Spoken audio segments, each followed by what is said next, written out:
mois de la solidarité et de la lutte contre l'exclusion, le président de la transition, le colonel Assimi Goïta, a offert 100 kits alimentaires aux familles nécessiteuses de la région de Dioïla. On fera le point dans ce journal avec nos envoyés spéciaux. La gestion de l'information en période de crise. Le sujet rassemble une cinquantaine de participants dans la région de Mopti. Ils sont représentants d'organes de presse et de la société civile, une initiative de l'Observatoire citoyen sur la gouvernance et la sécurité.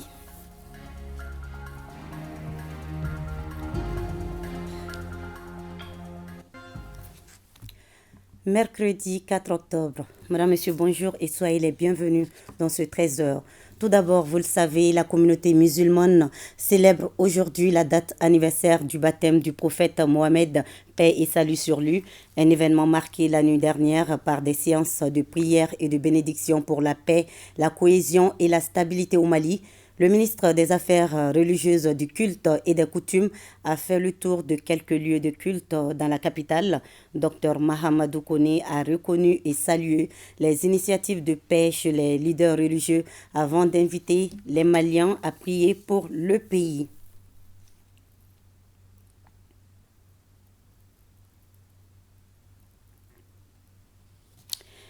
Nous y reviendrons plus en détail dans nos prochaines éditions. Je vous l'annonce en titre, des kits alimentaires ont été distribués à des familles nécessiteuses de la région de Dioïla. Ce sont les œuvres sociales du président de la transition qui se poursuivent en ce mois de la solidarité et de la lutte contre l'exclusion. Envoyés spéciaux, Ibrahim Kaoukonate et Sidiki Balo. 100 kits alimentaires pour 100 familles nécessiteuses de la région de Dioïla. C'est l'œuvre du président de la transition, le colonel Assimi Goïta. Chaque kit est composé d'un sac de riz, d'un sac de mil, d'un carton de pâtes alimentaires et d'un bidon d'huile de 20 litres. Le président de la transition, chef de l'État, son Excellence colonel Assimi Goïta, vient très religieusement d'apporter le sourire aux populations démunies avec ses dons de sacs de riz et de mil en ces jours bénis du mois sacré de la solidarité. Ce geste vise à témoigner la solidarité du président de la transition en faveur des plus démunis de la région. Cette activité s'inscrit également dans le cadre de l'organisation et la célébration de la 28e édition du mois de la solidarité et de la lutte contre l'exclusion, édition 2023. Et nos sincères remerciements à son Excellence le colonel Assimi Goïta, président de la transition, et l'ensemble de nos plus hautes autorités de notre pays. Ce don est destiné aux personnes âgées, aux handicapés et aux déplacés installés à Dioïla. Nos remerciements à Monsieur le Président de la transition, le colonel Assimi Goïta, que Dieu lui donne une longue vie, que Dieu lui donne une longue vie. Nous lui dirons merci. Merci. C'est pour un peu soulager les populations démunies, parce que par les temps qui courent et le mois de la solidarité, et le président voulait montrer sa solidarité envers tout le peuple malien et particulièrement les plus démunis. On essaie de faire le tour de tous les Mali, que tout le monde soit concerné, mais on va étape par étape. Aujourd'hui, c'est le tour de Dioïla et demain, ça va être le tour d'une autre localité. Auparavant, la délégation avait rendu une visite aux notabilités et aux légitimités traditionnelles de la région de Dioïla. Et les œuvres de bienfaisance se multiplient en ce mois de la solidarité et de la lutte contre l'exclusion. J'y arrive à Tombouctou. Un ressortissant de la région du nom de Issa Lassina Sissi lui a offert des kits scolaires aux enfants du quartier de Djingareiber et particulièrement à ceux d'Alba-Samara Goureya. Reportage Al-Mustafa Traoré. La gestion de l'information en période de crise, c'est le thème d'une conférence qui réunit une cinquantaine de participants à Mopti. Ces participants sont les représentants des organes de presse et de la société civile. Cette conférence est soutenue par le Fonds canadien d'initiative locale à travers l'Observatoire citoyen sur la gouvernance et la sécurité. Nous sommes en temps de crise. Il y a les informations, il faudrait quand même appeler les acteurs pour les outiller, pour pouvoir réellement faire l'information un outil de cohésion sociale. À bâton rompu, le conférencier, non moins directeur de la station régionale, a édifié les participants sur la gestion et le traitement de l'information en période de crise. Pouvoir faire la différence entre l'information et l'information utile. Aujourd'hui, le grand problème du monde de la communication, c'est surtout les scoops, puisque chacun veut être premier sur l'information sans pour autant mesurer les conséquences. Les questions-réponses et contributions ont permis aux participants de mieux comprendre le rôle et la responsabilité des hommes des médias dans la consolidation de la paix et de vivre ensemble. Maintenant, on a su que ce n'est pas toute information qui est vraie. Et il faut savoir différencier une bonne information à une mauvaise information. À quoi croire et à quoi ne pas croire. C'est très important, surtout dans une situation où nous évoluons actuellement. Les participants ont souhaité la multiplication de ce genre de rencontres visant le renforcement de la paix. Voilà, c'était là la conférence sur la gestion de l'information en période de crise organisée par l'Observatoire citoyen sur la gouvernance et la sécurité OCGS. Alors, je vous disais, à Tombouctou, un ressortissant de la région du nom de Issa Lassina Sissé a offert des kits scolaires aux enfants du quartier de Djingareiber et particulièrement à ceux d'Al-Bassamara Gourey. Reportage Al-Mustafa Traoré. Mois de la lutte contre l'exclusion se manifeste sous plusieurs angles. C'est dans le contexte qu'Issa Lassina Sissé vient de faire parler son cœur en offrant généreusement des kits scolaires aux enfants des familles vulnérables du quartier de Djingareiber. Ce don est composé de sacs, des cahiers et des matériels de géométrie. Notre parrain, il a songé à appuyer, à soulager la peine des familles vulnérables. Il a dit que l'école, c'est ma priorité. Donc il faut que je soulage les familles, il faut que je donne les sourires aux enfants pour qu'ils puissent aller étudier. Et cette fois-ci, quand il s'adresse aux enfants des pauvres pour qu'ils aient les mêmes chances que les enfants des riches pour aller à l'école, vraiment on ne peut que le remercier et encourager tous les autres qui peuvent faire autant que Issa vraiment à venir en aide à ces enfants dont les parents n'ont vraiment pas assez de moyens pour leur permettre d'aller à l'école. L'action du donateur n'est pas une première. C'est pourquoi il place cette édition dans le cadre d'une solidarité agissante en faveur de deux mini. 10 admis au baccalauréat session de juin 2023 de la région de Caille s'envolent aujourd'hui même pour le Maroc où ils vont poursuivre leurs études universitaires. Ces bourses d'études leur sont octroyées par le Conseil de la région de l'Oriental à travers le Conseil régional de Caille. Moriba Keita. Il s'agissait au cours de cette cérémonie de mise en route de ces 10 bénéficiaires de donner les informations sur la date à laquelle ils prendront le départ pour le Maroc afin d'y poursuivre leurs études. Les conseils ont été attendus par les parents et par les enfants. Et nous allons nous investir en tant que parents à vos côtés pour que ces enfants-là puissent réussir.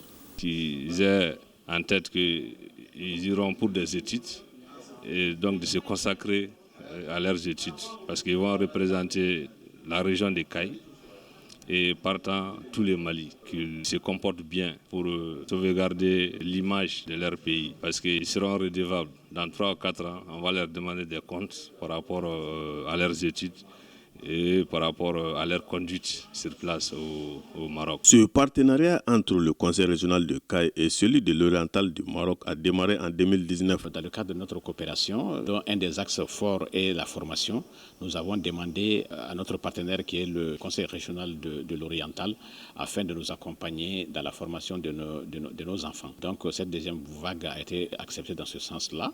Donc je sais que ce n'est pas facile de pouvoir choisir 10 personnes parmi tant d'élèves. Le conseil régional, pour accompagner ces enfants, en tout cas dans les meilleures conditions, a accepté aussi en session ordinaire accorder une indemnité de 1000 dirhams, de 65 000 francs CFA à chaque étudiant par mois pour pouvoir les faciliter de s'installer et de continuer leurs études sur le territoire du Maroc. Rappelons que le départ de ces 10 boursiers pour le Maroc est prévu le 4 octobre 2023.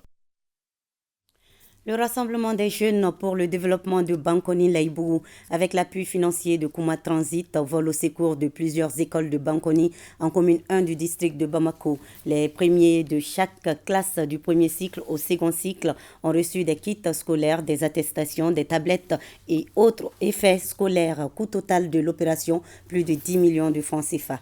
Reportage Boubacar Kanouté, Tayeb Adiawiakoui. Je suis très contente. Je vais redoubler d'efforts pour l'année prochaine. Beaucoup d'efforts. Ces mots de Awa Diallo, élève en classe de 8e année de l'école fondamentale de Bangoni Laïboukou, traduisent la joie des bénéficiaires. Ils sont au total 200 élèves à recevoir des kits scolaires. Le but est d'appuyer les parents d'élèves dans leurs efforts constants, surtout en ce début de la rentrée scolaire. C'est une initiative du Rassemblement de jeunes pour le développement de Bangoni Laïboukou. Avec l'accompagnement de Kouma Transit, ce geste à l'endroit de la couche juvénile rime bien avec la vision des autorités de la transition, qui ont comme credo de hisser l'école malienne à un niveau acceptable. On est là pour accompagner nos jeunes. Nous sommes là pour la communauté. Nous sommes là pour l'État. Parce qu'on est en train d'aider l'autorité aussi dans des trucs sur l'éducation. Et puis enfin, on avait demandé aussi les parents d'élèves aussi de suivre les enfants à l'école. Les gens qui ont eu les concours, ils sont là aussi. On va leur donner les kits, même les tablettes fait partie aussi pour les meilleurs aussi. Les autorités communales, les légitimités traditionnelles ainsi que la jeunesse de Bangoni n'ont pas tari d'éloges à l'endroit du donateur. Soutenir l'éducation, c'est soutenir le développement. Soutenir l'éducation aujourd'hui, c'est participer au développement. La jeunesse de la commune ne ménagera aucun effort pour soutenir la nation malienne. Une jeunesse consciente est l'avenir de demain. Et cette implication des personnes de bonne volonté est bien appréciée par les bénéficiaires.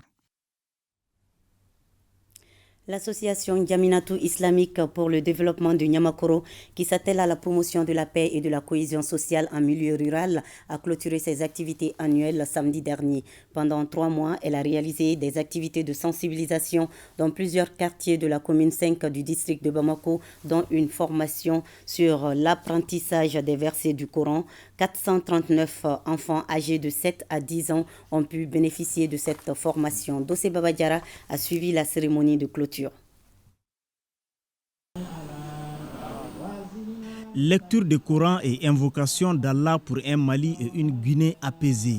C'est à cet exercice que Guinéens et Maliens se sont livrés à l'occasion de la célébration des 65 ans d'indépendance du pays de Sékou Touré. Une célébration voulue sobre en soutien au peuple malien en proie au terrorisme. Ce jour-là, on l'a consacré à la lecture du Coran pour les Guinéens et les Guinéennes, pour les Maliens et les Maliennes, et pour nos responsables, nos 2 chefs d'État. Exhibant les couleurs nationales de la Guinée, la communauté guinéenne sortie massivement pour la circonstance a apprécié ce cadre fédérateur avant de formuler des vœux pour les 2 peuples. Tout ce que je peux dire à mes frères guinéens, maliens, de nous donner la main au fait, de nous entendre, de nous aimer entre nous, surtout la base, et de demander à nos dirigeants aussi de nous aider d'avancer le pays comme ils peuvent. Nous prions Dieu que Dieu ramène la paix dans ce beau pays qui est le Mali, qui est aujourd'hui face à une guerre asymétrique. À la fin de la célébration, un bœuf a été abattu en guise de sacrifice pour le retour du vivre ensemble et de la concorde au Mali et en Guinée. Voilà le Saint-Coran qui a été lu le 2 octobre dernier au domicile de l'ambassadeur de la Guinée au Mali pour la paix dans nos 2 pays. C'était à la faveur de la célébration de l'indépendance de la Guinée-Conakry. Cette célébration sobre, vous l'avez vu dans le reportage, est une façon pour les Guinéens d'apporter leur soutien et leur solidarité au peuple malien à la suite des attaques terroristes de septembre dernier. Et le reportage a été signé Bokari Koulibaly. Je vous le disais donc, l'association Djaminatou islamique pour le développement de Niamakoro, qui s'attelle à la promotion de la paix et de la cohésion sociale en milieu rural, a clôturé ses activités annuelles samedi dernier. On en sait plus avec Dossé Baba Diara. Cette cérémonie a été marquée par des prêches et des sensibilisations des enfants dans le but de leur donner une bonne éducation coranique. Elle s'inscrit dans le cadre des activités trimestrielles de l'association Djaminatou islamique pour le développement de Niamakoro. Dans ces quartiers et environs, l'association mène des activités pour promouvoir la paix et la cohésion sociale. On a organisé pendant 3 mois une formation sur l'apprentissage des versets du Coran. C'est des enfants de Sabalibougou, de Moussabougou et de Niamakoro qui ont bénéficié de cette formation. Ils sont au nombre de 439 âgés de 7 à 10 ans. On a également organisé entre eux un concours de lecture du Coran. On a trouvé des Corans et des kits scolaires pour les 17 premiers du concours. L'association organise aussi plusieurs activités telles que la salubrité dans les mosquées et les cimetières. Elle les réalise à travers le soutien des partenaires. Qui dit la vie va dire islam, parce qu'on ne peut pas être un bon vivant sans être dans l'islam d'une façon approfondie. Donc c'est une satisfaction morale qui m'anime aujourd'hui d'avoir pu les accompagner. Si chaque association parvient à avoir cette initiative, à former les enfants, d'avoir une très bonne éducation, d'avoir aussi la bonne pratique de sa religion, ensuite de l'apprendre aussi de l'esprit de solidarité et de la cohésion sociale, cela contribuera beaucoup au développement de l'État et contribuera à l'avènement de la paix au sein du Mali et la bonne gestion aussi au sommet de l'État. La remise des Korans et des kits scolaires aux 17 premiers de la formation a mis fin à la cérémonie. Le projet Young Wash Connect prend fin après 2 ans de mise en œuvre par l'Association des jeunes professionnels de l'eau et de l'assainissement du Mali. C'était avec le soutien d'Aqua for All Waternet. À l'issue du projet, les initiateurs se disent satisfaits des résultats obtenus. Bokari Koulibaly pour plus de précisions. Après 22 mois de travail acharné, le projet Young Wash Connect vient de connaître son épilogue. Il s'agit d'une initiative qui vise à promouvoir l'hygiène et renforcer la capacité des jeunes engagés dans les secteurs de l'eau et l'assainissement. Nous avons mené des activités de formation en leadership, en communication, en développement personnel dans le district de Bamako, mais aussi dans les régions de Koulikoro, Ségou, Sikasso, ainsi qu'un Wash Event organisé à Accra, au Ghana. En 22 mois, nous avons eu l'adhésion de 171 jeunes membres au niveau de l'AJPA. Les initiateurs de Young Wash Connect se disent fiers de leur projet qui a permis d'impulser une nouvelle dynamique aux questions hydrauliques et wash. Ce projet de grande envergure a permis de former beaucoup de jeunes dans le secteur, a réellement créé l'attirance du secteur WASH parmi les jeunes étudiants et les jeunes cadres qui ne savaient pas forcément en quoi s'appliquaient leurs études. Et ça a permis d'orienter beaucoup de ces jeunes professionnels qui n'avaient pas beaucoup d'opportunités. Et le secrétaire général du ministère de l'eau de féliciter ces cadres novateurs. Aussi, il a réitéré l'engagement de son département à accompagner l'AJPA dans sa vision. Et puis dans le souci d'informer quotidiennement la population malienne sur l'évolution de la situation sécuritaire dans notre pays, la direction de l'information et des relations publiques des armées d'IRPA informe sur les récentes attaques contre les positions des FAMA dans certaines localités du pays. Pour plus de précision, écoutons le colonel-major Souleymane Dambélé, directeur de l'information et des relations publiques des armées. Il est au micro de Boubacar Bablentouri. Le Conseil de sécurité des Nations Unies, en réponse à la demande de retrait sans délai de l'amunissement formulée par le gouvernement de la transition du Mali le 16 juin 2023, a décidé par la résolution 2690-2023 de mettre fin au mandat de la mission multidimensionnelle intégrée des Nations Unies pour la stabilisation au Mali à compter du 30 juin 2023. Le processus de retrait de l'amunissement, entamé depuis le 1er juillet 2023, se poursuit et prendra fin le 31 décembre 2023. Dans le cadre de ce retrait, le gouvernement de la transition, attaché à la souveraineté et à l'intégrité territoriale du Mali, a entamé le processus d'occupation des emprises jadis utilisées par l'amunissement.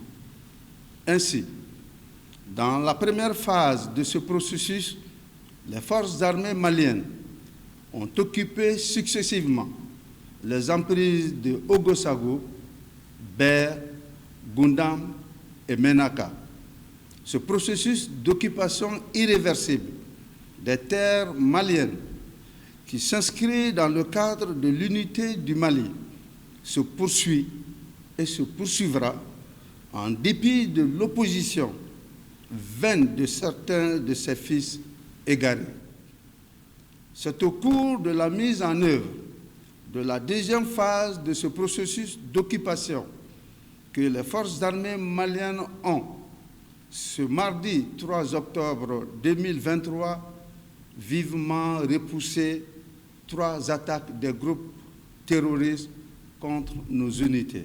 Une attaque à l'engin explosif improvisé entre Tombouctou et Ber, 2 attaques aux engins explosifs improvisés entre Gao et Anéfis et une autre attaque entre Gomakroa et Nampala. Dans la même veine, des postes FAMA qui ont fait l'objet de réorganisation du dispositif afin de réduire la capacité de mobilité des groupes armés terroristes ont été pris pour cible pour des raisons de propagande sur les réseaux sociaux. Le chef d'état-major général des armées invite par conséquent les populations des zones concernées et l'ensemble de la population malienne à garder tout leur calme et les rassure que toutes les dispositions sont prises pour les protéger contre toute agression. Notre vaillante armée, vos dignes fils, se battront jusqu'au dernier souffle pour défendre l'intégrité de notre chère patrie qui est un et indivisible. Ces jeunes soldats qui ont tout abandonné pour se sacrifier pour nous, pour notre patrie, ont besoin de votre confiance, de votre soutien indéfectible afin de mener ce combat pour la paix et l'unité du Mali. Unis, nous vaincrons. Et c'est la fin de ce journal. Merci à vous de l'avoir suivi. À 20h, vous serez en compagnie de Mariam Koni. Je vous souhaite de passer un bel après-midi et je vous dis à demain 13h, Inch'Allah.